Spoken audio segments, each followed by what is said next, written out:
Good afternoon. So today we'll be looking at energetics, right? So it is a topic which has to do with the energy in compounds, right? So the bonds, energy is normally stored in covalent bonds as potential energy, right?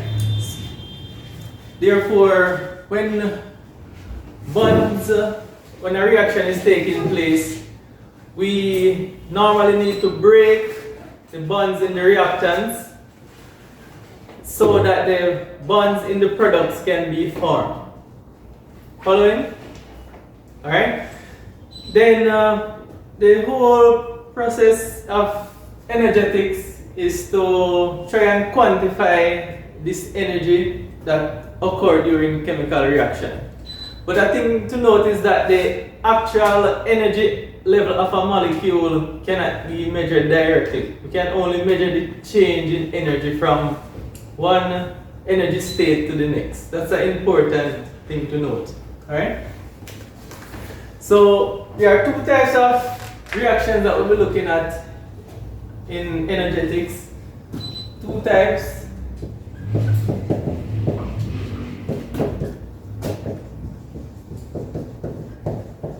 In terms of energy, we have exothermic,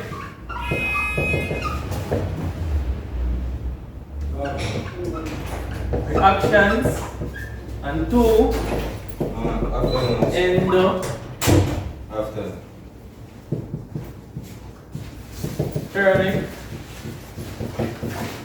reactions. So this class is all about energy in molecules, compound, and in reactions. Chemical reactions.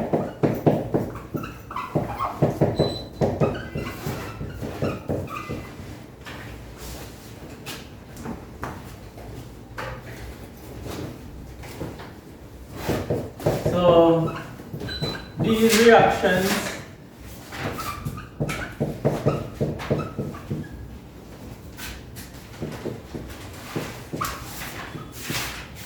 produces heat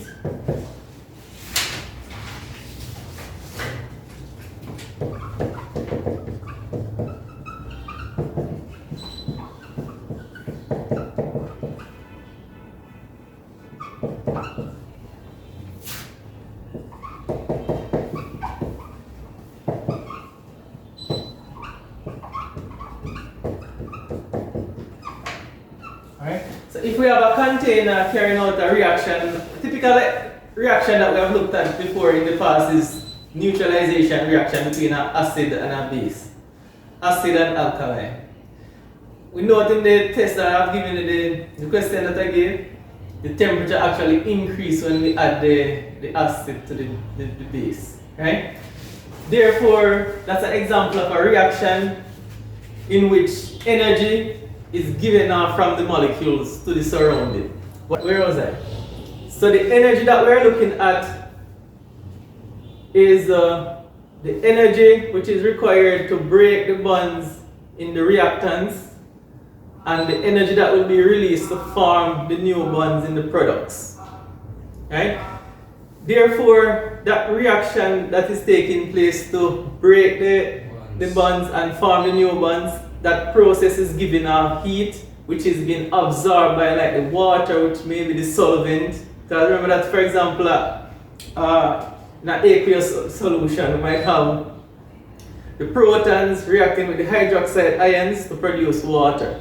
So that bond that is being formed between the H plus and the OH minus is going to give off heat energy, which will be absorbed by the water, that would be classified as part of the environment, as well as it may be absorbed by the beaker that it's in, or even the air above will absorb some of the energy as well. Right? But just to know that when we talk about exothermic reaction, these are reactions that will overall produce heat energy overall.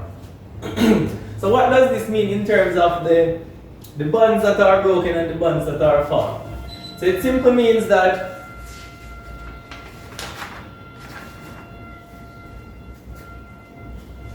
The energy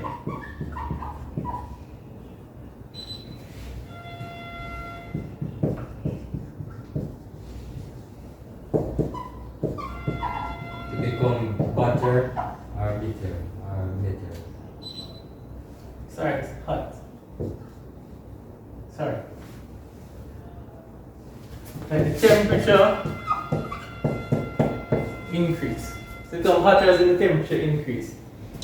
So the energy absorbed in breaking the bonds, in this case, is actually less than the energy release. I think I could probably write out it's less than.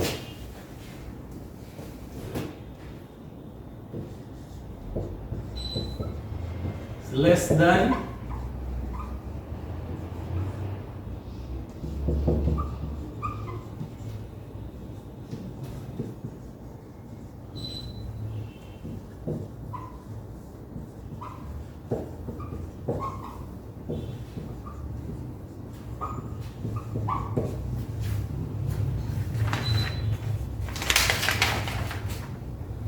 and as we go, you will see when I draw the energy profile diagram what I'm really talking about here.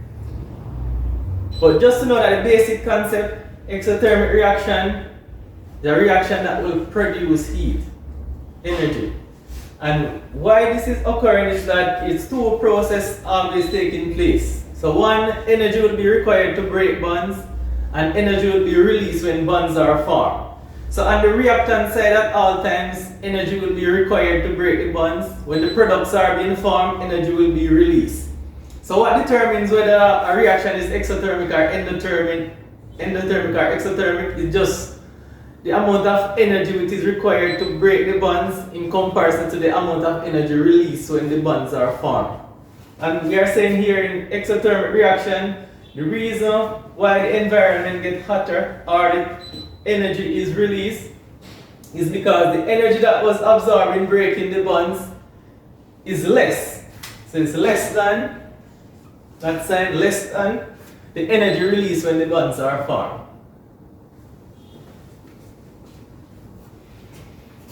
Alright, with this same breath, I'm just going to introduce the energy profile diagram for an exothermic process. And then we move into an endothermic process. Right? An example of exothermic reaction, neutralization,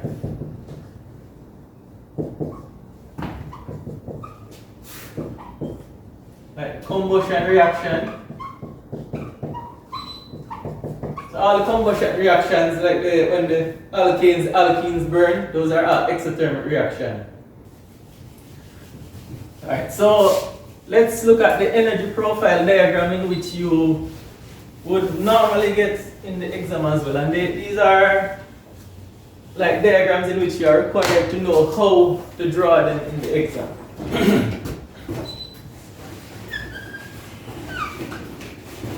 So it's like a graph. So on the y-axis we have the energy content.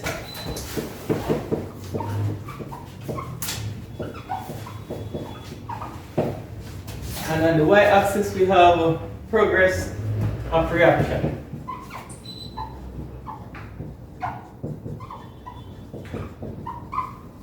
This is an exothermic process.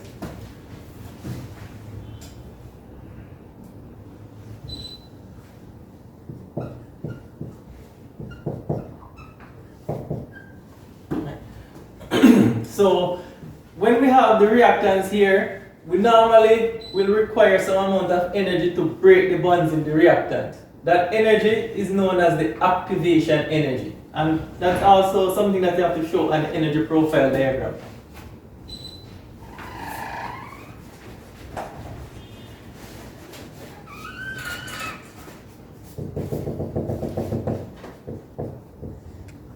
So the energy that is required to break the bonds in the reactants, activation energy.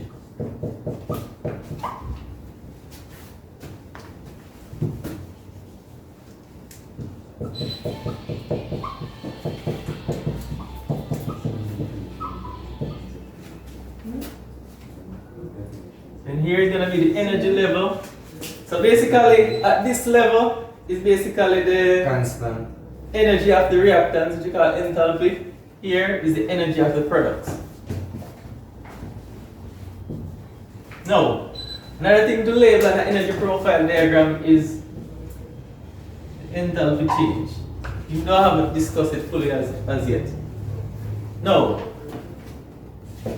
So, that's the change in enthalpy, which is just simple saying the change in the energy from the reactants to the products. And then this is going to equal have a negative value in exothermic reaction. So negative when energy is released. Yes, at endothermic reaction.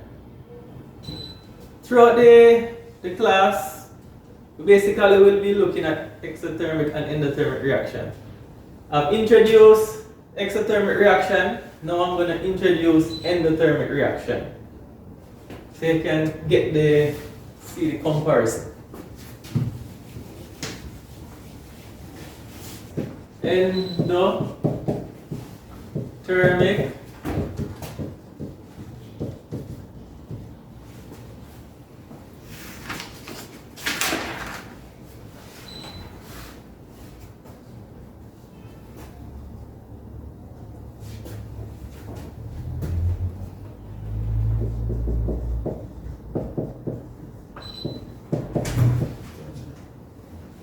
endothermic reactions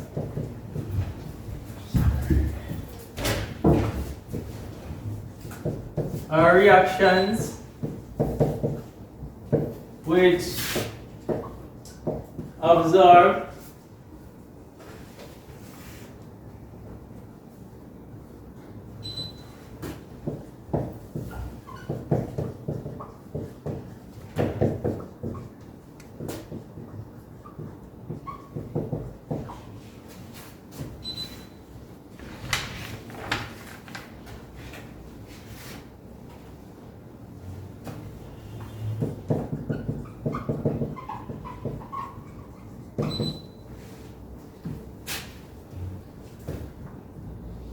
and if we want to explain it at a molecular level, what do you think in this case that will happen? Because at all times you're going to require energy to break bonds and energy will be released when bonds are formed. So what would make this overall process absorb heat from the environment is if the energy to break the bonds are greater than the energy that is released when the products are formed.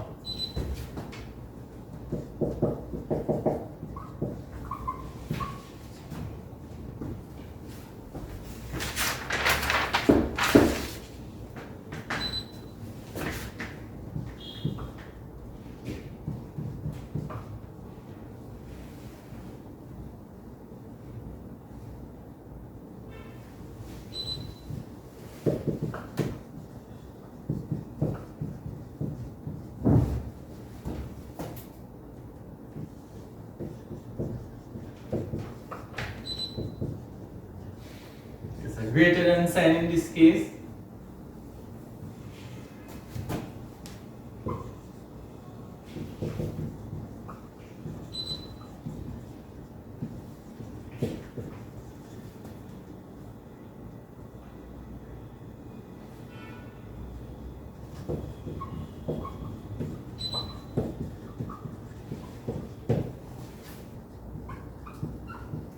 Like thermal decomposition, like decomposition of like some carbonates, nitrates, etc. And you have photosynthesis.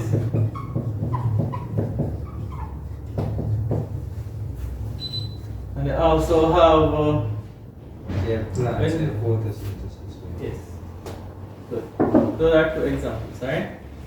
Now let us look at the energy profile diagram and then we can move into some equations and calculations.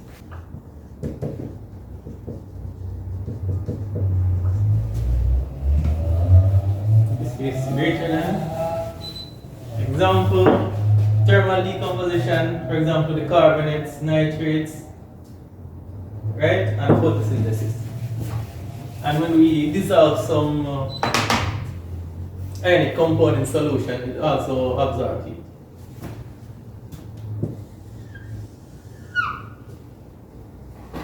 So this is energy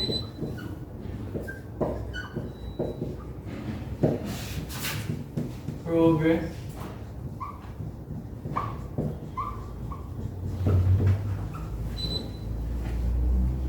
so in this case the energy level of the reactants tend to be lower.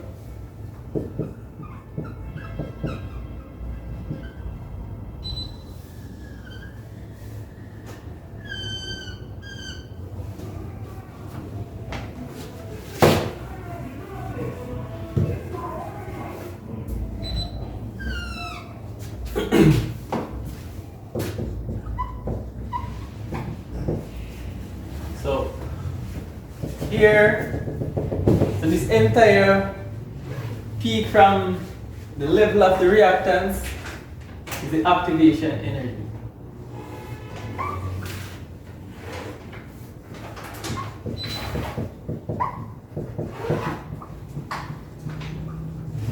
You remember what's the activation energy, Mr. Harding? The definition? Activation. Yes. It's the energy that must be supplied, the minimum energy that must be supplied to the reactants in order to break the bonds to start the reaction. So if this energy is not supplied to the reactants, the reaction will not start because the bonds won't be broken. Now remember that at all times, energy is required to break bonds in the reactants to start a reaction. That is why whether it is exothermic or endothermic reaction, we still have to initially supply some energy, which is known as the activation energy, to start the reaction. And this energy must be more than what? It must be more than the natural, it must be more than the energy that the molecules themselves have. Because a molecule is stable, for example, at a particular energy level. But if we should supply Temperature. energy to a compound, then the bonds will break. So it is a energy that is the minimum energy that is required to break the bonds in the reactants. Our reactants are on the left hand side. This is the activation energy, the minimum energy that is required to break the bonds to start the reaction. So I'm going to define the enthalpy change as well, and this here, this energy difference between the reactants and the product level is the enthalpy change, which is positive in endothermic reactions. So at all times you must label the activation energy and the diagram. You must write the reactants and the products. Now, if you're asked to draw the energy profile diagram for a specific reaction, then instead of putting reactants here, you'll put the actual compound themselves and the products themselves here.